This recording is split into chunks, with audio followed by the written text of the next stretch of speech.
เจริญพรพุทธศาสนิกชนทั้งหลายผู้ที่มีจิตใจใฝ่ธรรมในชีวิตของมนุษย์เฮาหรือพอออกไม่ออกทั้งหลายคงจะสงสัยในคำว่าธรรมะคือหยังอาจจะสงสัยในใจหรือมีคำถามในใจว่าธรรมะคือหยังก็มาหาคำตอบในมื้อนี้ธรรมะคือธรรมชาติสิ่งที่เกิดขึ้นในโลกธรรมะคือธรรมชาติหมายความว่าเฮามีความเกิดความแก่ความเจ็บ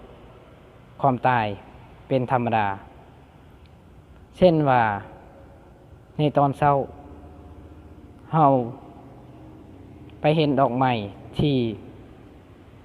เบิกบานหรือบานขึ้นมาด้วยความสวยงามแต่เฮาไปเบิ่งในตอนแลงก็มีความเหี่ยวแห้งก็เช่นกับชีวิตมนุษย์ในเมื่อเฮามีความหนุ่มหรือมีความน้อยสุดท้ายเฮาก็มีความแก่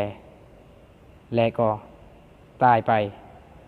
นี่แหละธรรมชาติของมนุษย์คือความบ่เที่ยงกฎของอนิจจังคือความบ่เที่ยง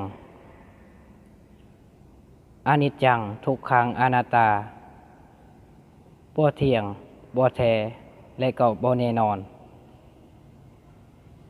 ชีวิตคนเฮา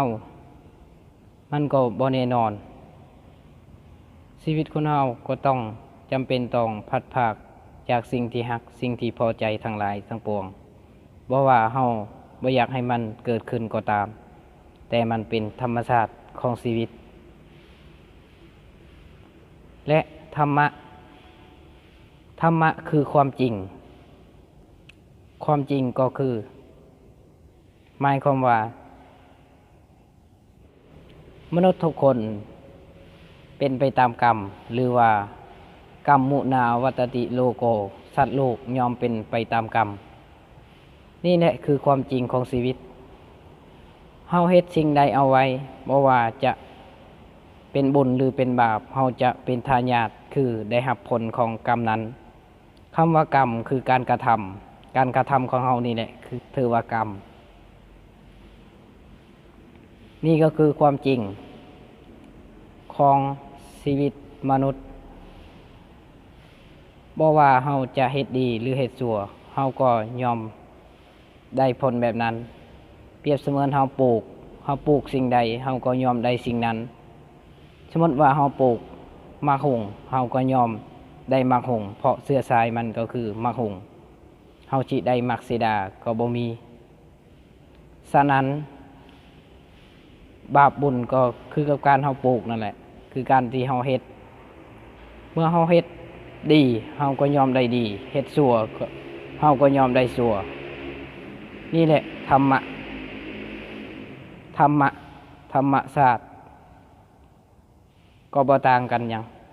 เป็นสิ่งเดียวกันธรรมะคือความธรรมะคือธรรมศาสตร์ธรรมศาสตร์คือความจริงความจริงคือสิ่งที่เกิดขึ้นตั้งอยู่ดับไปเจริญพร